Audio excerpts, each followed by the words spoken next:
লোহিত সাগর আমি অনেকবার গিয়েছি। Red sea, it's border sea between KSA, the Kingdom of Saudi Arabia, and the Arab Republic of Egypt. মিশর এবং Saudi আরবের মাঝখানে বর্ডার সাগর, এটা লোহিত সাগর। এটার এই মাথায় দাঁড়ালে ওই মাথায় সৌদি আরব। সুবহানাল্লাহ কইবেন না? জেদ্দা নগরী। এই লোহিত সাগরে ফেরাউন ডুবে মরেছে। অনেকে বলে নীল নদে ডুবে মরেছে, ভুয়া কথা। আমি ফেরাউনের দেশের মানুষ মিয়া, এই তথ্য আমার কাছ থেকে শুনেন। আমি ফেরাউনের দেশে ছিলাম 5 বছর, নীল নদের পানি খেয়েছি আমি 5 বছর। সরাসরি নীল নদ থেকে নিয়ে খাই নাই। আবার মিশরের সরকার রিফাইনিং করে, পরিশোধন করে পাইপলাইনের মাধ্যমে গোটা মিশরে ছড়িয়ে দিয়েছে।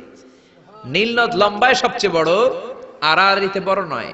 আপনি ভালো সাঁতার জানলে আড়াআড়ি পাশের দিক থেকে আপনি নীল নদকে ক্রস করে ওদিকে চলে যেতে পারবেন, কিন্তু লম্বা এটা 6695 কিলোমিটার লম্বা, পৃথিবীর সবচেয়ে বড় নদ। এটা জান্নাতের নদ। বিশ্বনবী যখন মেরাজে গেলেন, 2টা নদী সিদরাতুল মুনতাহা থেকে জান্নাতে চলে যায়, আর 2টা নদী জান্নাত থেকে পৃথিবীর দিকে নামে। বিশ্বনবী ডেকে বললেন, জিব্রাইল, যেই 2টা নদী জান্নাত থেকে দুনিয়ায় নামে, এই নদীটার নাম কি? বিশ্বনবী বললেন, একটা ইরাকের ফোরাত নদী, আর একটা হলো আপনার ভাই মুসার দেশ মিশরের নীল নদী। কোন সুবহানাল্লাহ। ফেরাউন বলল, আমি জীবনে মুসারে আসতে দিব না পৃথিবীতে।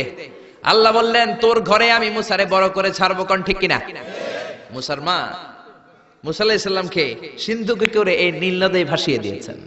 ফেরাউন এই নীল নদে মরে। এরকম মুসলমানদের ঘরে ঘরে হামলা আছে না নাই? ঘরে ঘুমাতে পারে না, নিজ এলাকায় থাকতে পারে না, অন্য থানায় চলে যায়, অন্য গ্রামে চলে যায়, রাতের ঘুম নাই, আত্মীয় স্বজনের সাথে দেখা নাই। দুনিয়ার বুকে কষ্ট করে যাও, জান্নাতের দরজা আল্লাহ তোমাদের জন্য খুলে রেখেছে। সাগর এটা বাংলাদেশের পদ্মা যমুনার মতো হবে মনে হয়, তাহলে মেঘনা নদীর মতো, ব্রহ্মপুত্র, কপোতাক্ষ নদ, বিশাল বড় সাগর, কোন কুল কিনারা পায় না। আবার মেঘনা নদীর মতো হলে মিঠা পানির পানি গিলে গিলে খাওয়া যেত। সাগরের পানি কি মিঠা পানি নাকি লোনা পানি? এই সুন্দর ফুল সুন্দর ফল মিঠা নদীর পানি, আল্লাহ তোমার মেহেরবানি। মিঠা নদীর পানি হলে খেয়ে ফেলতো, কিন্তু লোহিত সাগরের লোনা পানি, লবণ পানি আর খেতে পারে না। 1 ঢোক ভিতরে যায়, বমি করে 2 ঢোক ফালায়। খেতে খেতে খেতে খেতে ফেরাউনের পেটটা এত বড় হয়েছে, আজীবন খেয়েছে মানুষের বাড়ির লাউ, অন্যের বাড়ির কদু, অন্যের বাড়ির খাসির রান। আজকে বেয়াদবের বাচ্চাটারে লোহিত সাগরের লবণের পানির মধ্যে চুবাইকে পানি খেতে খেতে পেট এত বড়। এবার হাত তুলে কয়, আমি ভালো মানুষ। কি বলে? আমি ভালো মানুষ, আমি ঈমান আনলাম। বনি ইসরাইলের লোকেরা যার প্রতি ঈমান এনেছে, মুসার রব, হারুনের রব, ওই আল্লাহর ছাড়া আমি কাউরে মানি না।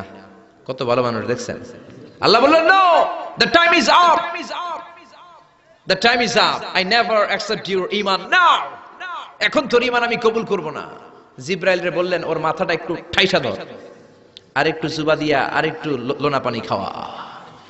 জিব্রাইল কিছুই করলেন না, ওইটা তো এমনি শুধু ভাসতেছে। মাথাটা একটু ঠেসে ধরলেন, আর কয়েক ঢোক পেটের ভিতরে ঢুকায় দিল কে? আল্লাহ বললেন, ফালইয়াউমা নুনাজ্জিকা বিবাদানিকা লিতাকুনা লিমান খালফাকা আয়া।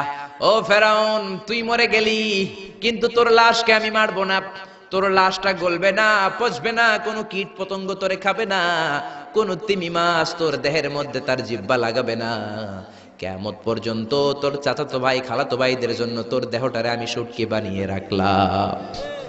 আজও ফেরাউনের লাশটা রয়ে গিয়েছে। আমি নিজ চোখে ফেরাউনের লাশ দেখেছি।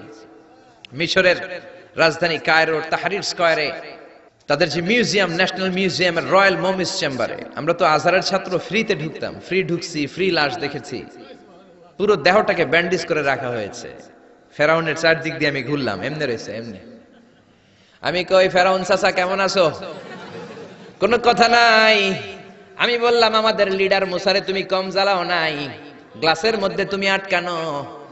যদি তুমি গ্লাসের ভিতরে না থাকতা, তোমার ঠ্যাং হাত একটাও থাকতো না। কোন ঠিক কিনা? গোটা বিশ্বের মানুষের ঘৃণা, লানত তার উপর। ওই ফেরাউনের মতো এখনো যারা আছে, তারা চলে গেল, তাদের প্রতি এরকম ঘৃণা থাকবে। চিল্লায় বলেন ঠিক কিনা? ফেরাউন চলে গিয়েছে, নমরুদ চলে গিয়েছে, কিন্তু ফেরাউনের চেলারা আছে না নাই? নমরুদের চেলারা আছে না নাই?